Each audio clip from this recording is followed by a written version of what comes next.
చైతన్యం నేను 90లో PCC president ఉన్నప్పుడు అంత చైతన్యం లేకుండే. రోజు పేపర్లో చూస్తే ఏడనో ఒక బీసీ మీటింగ్ అయితేనే ఉంది. పేపర్ తెలిస్తే 3వ పేజీలో 4వ పేజీలో అంటే అంత చైతన్యం వచ్చింది. ఎందుకు వచ్చిందంటే దీనికి కారణం ఒకటే, దేశ స్వాతంత్రం వచ్చింది 76 ఏళ్ళు అయింది. బడుగు బలైన వర్గాల గురించి ఆలోచన చేయాలనే ఆలోచన ప్రతి ఒక్కరికి కలిగింది. ఎందుకంటే రాహుల్ గాంధీ గారు పార్లమెంట్లో అన్నాడు 90% జనాభా ఉన్నకు అన్యాయం జరుగుతుంది, 10% ఉన్న వాళ్ళే ఎంజాయ్ చేస్తున్నారు. అంటే అగ్ర కులాల వారే 10% చేస్తున్నారు. అదే కాదు, అఫీషియల్స్ లో కూడా 90% ఉన్న వాళ్ళను పక్కకు పెట్టి అక్కడ అరకొర ఒక ఎస్సీ ఒక ఎస్టీ అరకొర బీసీలను ఆఫీసర్లు ఉన్నారు. ఇక్కడ కూడా అన్యాయం జరుగుతుందని చెప్పాడు. దాని తర్వాత నేను ఎప్పుడైతే ఢిల్లీలో పార్లమెంట్ మెంబర్గా ఉన్నప్పుడు 11 ఏళ్లు కొట్లాడినా ఏది మా రిజర్వేషన్లు పెంచాలని నరేంద్ర మోడీ గారికి ఇచ్చాం. ఒకసారి 42 మంది, ఒకసారి 64 మంది ఎంపీ, ఒకసారి 84 మంది ఎంపీలు కలిసినాం. అయ్యా మా జనాభా ఎక్కువ ఉన్నది, మా జనాభా ప్రతిపాదనగా ఒక సెపరేట్ మినిస్ట్రీ ఉండాలి. ఫారెస్ట్ మినిస్ట్రీ ఉంటుంది, అగ్రికల్చర్ మినిస్ట్రీ ఉంటుంది. మరి మా సంగతి ఏంటి? మా జనాభా ప్రాతిపదికగా మాకు సెపరేట్ మినిస్ట్రీ ఇవ్వాలన్నావు. దాన్ని నరేంద్ర మోడీ చేయలే. ఆఖరికి అడిగిన అయ్యా మా కులగణన చేయి. 1931లో అయింది కులగణ. ఆ తర్వాత ఎవరు చేయలే. నువ్వు చేస్తే నీకు మంచి పేరు వస్తుంది, because you are OBC prime minister of this country అన్నా. కానీ ఆయన ఏం చేయలే. కానీ రాహుల్ గాంధీ కన్యాకుమారి నుంచి కశ్మీర్ నడిచిన తర్వాత we come to the power, we'll conduct caste wise census, జిత్నా హిస్సేదారీ ఉత్తి భాగీదారీ అన్నాడు. అకార్డింగ్ టు ది పాపులేషన్ మేము పెంచుతాం అన్నారు. ఇప్పుడు ఇవాళ డీలిమిటేషన్ అంటున్నారు. ఇవాళ అవసరమారా బై డీలిమిటేషన్? ఇవాళ అవసరం ఏది ఉన్నది? కులగణ చేయమంటున్నాం మేము. మా జనగణలో కులగణ పెడితే న్యాయం జరుగుతుంది. జనగణలో మన సంఖ్య ఏంది, ఎస్సీల సంఖ్య ఏంది, ఎస్టీల సంఖ్య ఏంది, బీసీల సంఖ్య ఏంది, అగ్ర కులాల సంఖ్య తెలవాలనేది మా ఉద్దేశం. ఎందుకంటే డీలిమిటేషన్ ఇంత అవసరం లేదన్నాడు ఇందిరాగాంధీ, అదేవిధంగా రాజీవ్ గాంధీ, వీళ్ళందరూ ఉన్నారు, ఎవరు చేయలే. ఏం తొందర ఉన్నది డీలిమిటేషన్? దీని మీద మళ్ళా మా కిషన్ రెడ్డి గారు వస్తే ఇంకా మొదలే పెట్టలే అన్నాడు. దయచేసి ఆయన కేంద్ర మంత్రి కాబట్టి ఈ పని వద్దురా బాబు. డీలిమిటేషన్ చేస్తే సౌత్ కు ముఖ్యంగా దక్షిణ ప్రాంతానికి అన్యాయం జరుగుతుంది. ఇవాళ కేశవరావు గారు స్టేట్మెంట్ ఇచ్చారు క్లియర్ గా. 3 సీట్లు అటు పోతాయి, 5 సీట్లు అటు పోతాయి, మన 2 సీట్లు పోతాయి పార్లమెంట్. పోతాయా లేదా? అక్కడ జనాభా ఎక్కువ ఉన్నది. ఎందుకంటే మేమంతా యూత్ కాంగ్రెస్కి వెళ్ళి వచ్చినా కదా. ఫ్యామిలీ ప్లానింగ్ అన్నాం. ఈ అమ్మ ఇవాళ ఏమంటున్నారు? చంద్రబాబు పిల్లలను పెంచమంటుండ్రు. పెంచు అన్నాడా లేదా? పెన్షన్ ఎంత వేస్తారో. ఎందుకంటే మనకి డీలిమిటేషన్ వచ్చింది. మన దగ్గర సంఖ్య తక్కువ ఉన్నది, ఉత్తర భారతంలో ఎక్కువ ఉన్నది కనుక వాళ్ళకి ఎక్కువ సీట్లు వస్తాయి, దక్షిణ ప్రాంతానికి అన్యాయం జరుగుతుంది. స్టాలిన్ మీటింగ్ పెట్టడం జరిగింది. దానికి రేవంత్ రెడ్డి పోయారు, అందరు పోయారు, దక్షిణ ప్రాంతంలో ఉన్న ముఖ్యమంత్రి. నా ఉద్దేశంలో నేను స్టేట్ అడే మిత్రులారా మీ అందరికీ తెలుసు. ఇప్పుడు పట్టినట్టు మాట్లాడిన వ్యక్తులతో నేను అన్నిన్నా మన బాధ చెప్పుకున్నాను. ఇప్పుడు బాధ అవసరం లేదు బాబు. ఏ రాష్ట్రంలో ఏ ముఖ్యమంత్రి చేయని పని ఏదైతే రాహుల్ గాంధీ కన్యాకుమారి నుంచి 4500 కిలోమీటర్లు తెలిసిన తర్వాత పేద ప్రజల గురించి ఆలోచన వచ్చింది. ఎక్స్రే అన్నాడు. కింది స్థాయిలో పేదవాడు ఏ విధంగా బతుకుతున్నాడు, వారి స్థితిగతులు తెలవాలంటే ఎక్స్రే అన్నాడు. కనుక ఇవాళ రాష్ట్రంలో రేవంత్ రెడ్డి కులగణ జరిపించిందా లేదా? 42% ఇస్తాన్నారా లేదా? ఇక దీని మీద నా ఉద్దేశంలో ఒకటే మిత్రులారా, ఇన్ని సంఘాలు ఉన్నాయి, ప్రతి ఒక్కరు ఒక సంఘం ఉన్నదా లేదా? బీసీ సంఘం, ఒక్కొక్కరి పేరు మీద సంఘం. అందరికీ నా చేతులు రిక్వెస్ట్ చేస్తున్నా, ఢిల్లీకి పోదాం. అక్కడ నిర్ణయం జరగాలి. ఎందుకంటే రాహుల్ గాంధీ ప్రధానమంత్రి అయితే చేస్తుంటే ఆయన ఇవాళ అపోజిషన్ లీడర్ కనుక ఆయనకు ఒక అవకాశం ఇవ్వాలి.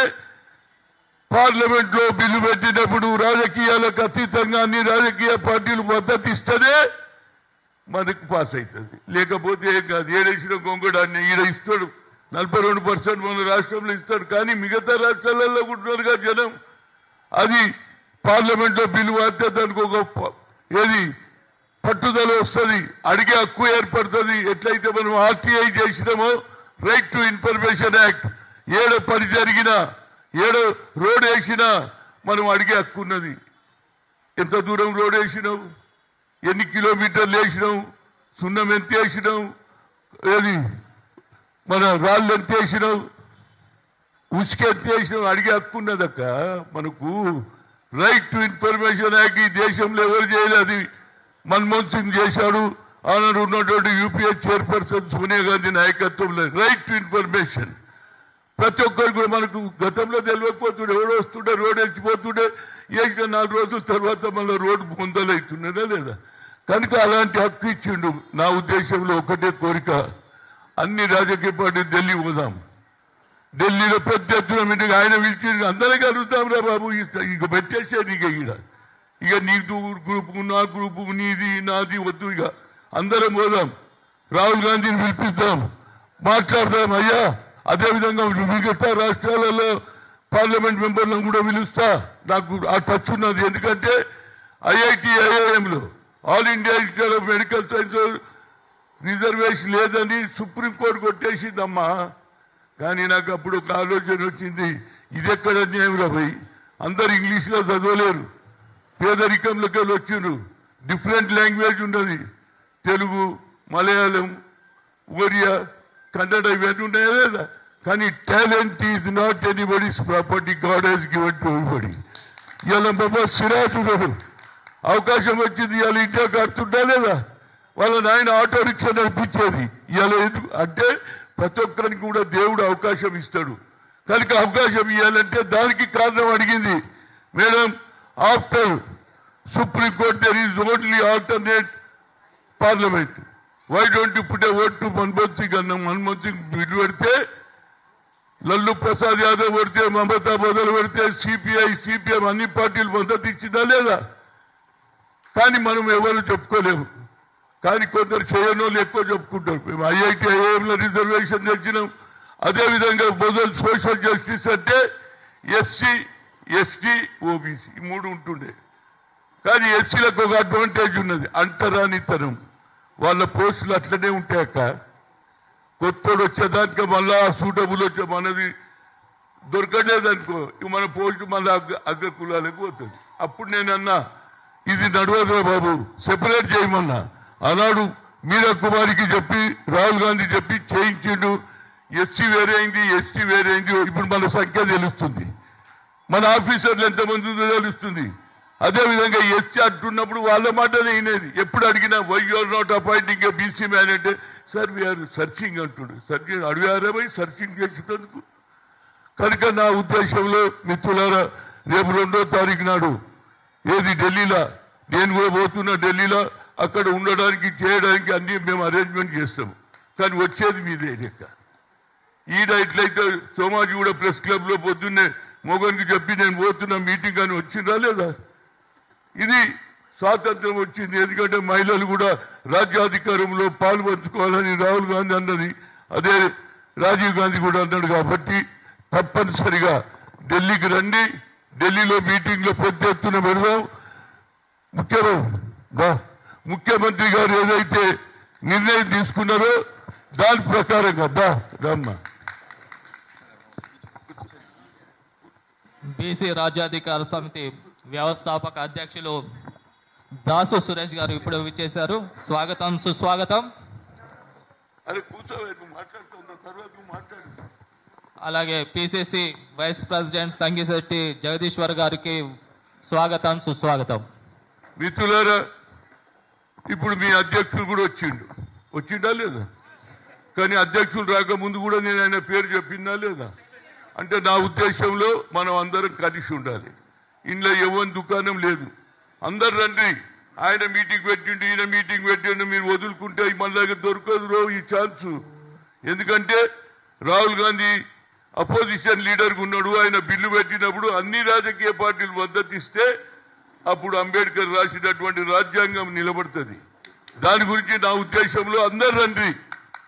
ఎప్పుడు దాని గురించి ఢిల్లీలో ఏది ఉండడానికి ఏర్పాట్లు చేయడానికి నేను సిద్ధం ఉన్నా. ఇక్కడి నుంచి అయితే వచ్చే బాధ్యత మీది. అందరు ఎంత ఎక్కువ సంఖ్యలో కలిస్తే అంత లాభం. ఎందుకంటే ఆయనకు కూడా తెలుస్తారే నేను ఈ పని చేస్తున్నందుకు ఇంతమంది వచ్చారు. అది మిగతా రాష్ట్రాలలో కూడా ఎఫెక్ట్ అవుతుంది. అరే తెలంగాణ వాళ్ళే కరే హమ్కే ఉన్నాయి ఇక్కడ నన్ను వస్తుందా లేదా? అప్పుడే పార్లమెంట్ లో బిల్లు పాస్ కావాలి. దాని గురించి మనం ప్రయత్నం చేద్దాం. ఎందుకంటే మనం ఈడ ఎన్ని మీటింగులు పెట్టినా, ఎన్ని సోమాజిగూడలో ఎన్ని ప్రెస్ కాన్ఫరెన్స్ పెట్టినా ప్రెస్ పైసలు పోతాయి, చాయ్ పైసలు పోతుంది, కాఫీ పోతుంది. కానీ అక్కడ వదిలి పెడితే ఏది దేశం మొత్తంలో ఉన్నటువంటి వాళ్ళకి తెలుస్తుంది. రేపు పార్లమెంట్ లో ఏ పార్లమెంట్ లో కూడా మనోళ్ళు ఎక్కున్నారే, ఏ పార్లమెంట్ సెగ్మెంట్ లో జనాభా లెక్కలు చూస్తే మనం ఎక్కున్నాం. 61% ఉన్నదని బీహార్ చెప్పిందా లేదా? 69 అని తమిళనాడులో ఉందా లేదా? ఈడ 54% ఉంది అంటున్నామా లేదా? కనుక అక్కడే తెలియాలి. అందరు రండి. అక్కడ ఉండడానికి నేను తప్పనిసరిగా నేను మాజీ ఏది ఎంపీల కన్వీనర్ గా అది సాధించిన, అది నేను సాధించింది కాదు. ఆనాడు ఉన్నటువంటి సోనియా గాంధీ, మన్మోహన్ సింగ్ కృతజ్ఞతలు చెప్తున్నా. ఆయన బిల్లు పెట్టకపోతే మన ఐఐటి ఐఐఎంలో పిల్లలు చదివే అవకాశం లేదు. అదేవిధంగా డాక్టర్లు అయ్యే అవకాశం లేదు. ఇవాళ 2 అవకాశాలు వచ్చినాయి. కానీ అది మనం చెప్పుకుంటలేము. చాలా మందికి తెలియదు. నేను చేసి నా పేరు చెప్పకుండా పోయి కాంగ్రెస్ చేసిందంటే చాలు నాకు. నిజమే కదా? పని చేసినాక కూడా మేము చెప్పుకుంటలేము. అదేవిధంగా ఇవాళ రాహుల్ గాంధీ గారు చేసిండ్రు, రేవంత్ రెడ్డి ఇంప్లిమెంట్ చేసిండ్రు. ఇక్కడ 42% రేపు జరగబోయే ఏది లోకల్ బాడీ ఎన్నికల్లో మున్సిపల్లో తప్పనిసరిగా రిజర్వేషన్ అమలవుతుంది. కానీ దేశం మొత్తంలో కావాలంటే ఇది లా కావాలి. లా అంటే అందరు కలిసి అన్ని పార్టీల వాళ్ళు సపోర్ట్ చేస్తే పాస్ అవుతుంది. దాని గురించి మీరు అందరు రావాలని కోరుతున్నా. తప్పనిసరిగా ఇది ఒక సదవకాశం. మనం ఎన్ని రోజులు మీటింగ్ పెట్టే కూడా పట్టించుకోలేదు. కానీ ఒక దిక్సూచి కనిపిస్తుంది. రాహుల్ గాంధీ అన్నాడు, ఆయన అపోజిషన్ లీడర్ ఉన్నాడు, పార్లమెంట్ లో మాట్లాడితే మనకు న్యాయం జరుగుతుంది. కానీ మనం మన స్ట్రెంత్ ఎంతో చూపించాలి, మన బలమేంతో చూపించాలి. అప్పుడే మిగతా రాష్ట్రాలలో కూడా అన్ని రాష్ట్రాలలో పెడతారు. మొట్టమొదటిగా రేవంత్ రెడ్డి చేశాడు, ఇక్కడ అమలు అవుతుంది. కానీ దేశం మొత్తంలో కూడా అమలు కావాలి. 69 చేస్తున్నా లేదా? స్టాలిన్ అక్కడ తమిళనాడులో, ఇక్కడ కూడా 42 అమలు అవుతుంది.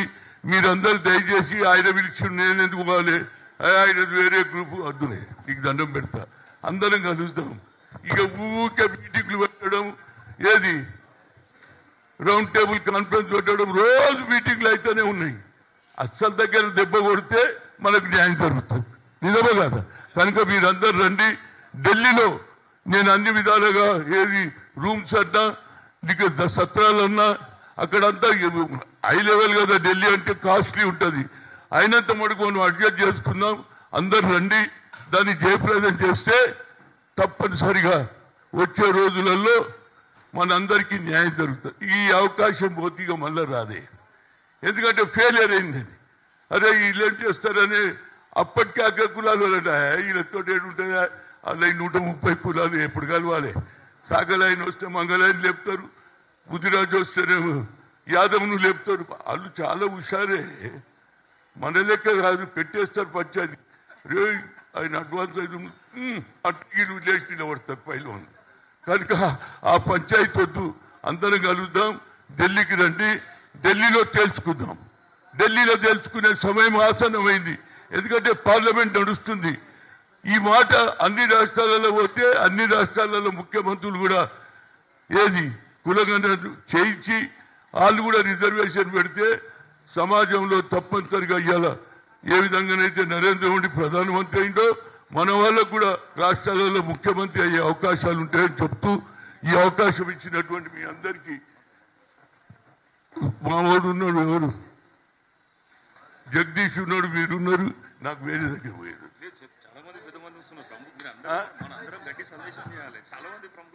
దాన్ని నేను మాట్లాడాను. 11:30 అన్నా 11:30 వచ్చిన. ఏమమ్మా పోయి రావాలా? ఢిల్లీకి వస్తారా? అందరు రావాలి. అక్క మీ ఆయన ఏమనంటే నాకు చెప్పు. కదండి, అందరు ఢిల్లీకి రండి, తప్పక రండి. మనోడు అందరి అన్ని ఇప్పుడు అన్ని బీసీ సంఘాలు ఒక్కటి కావాలి. మన ఏమి ఢిల్లీలో బిల్లు పాస్ కావాలంటే అది రాహుల్ గాంధీతోనే సాధ్యం. నరేంద్ర మోడీ కూడా బీసీ కాబట్టి అన్ని రాష్ట్రాలలో బీసీ ఓట్లు ఎక్కున్నాయి, వాళ్ళందరూ కూడా మద్దతు ఇస్తారని చెప్తూ మరొకసారి మీ అందరికీ పేరు పేరున నా హృదయపూర్వక ధన్యవాదాలు. మీరు దయచేసి ఒక అర్ధ గంటనైనా మా కోసం సమయం ఇవ్వండి. ఎందుకు ముఖ్యమైనటువంటి విషయాలు ముఖ్యమైన విషయాలు మాట్లాడుతున్నారు. దయచేసి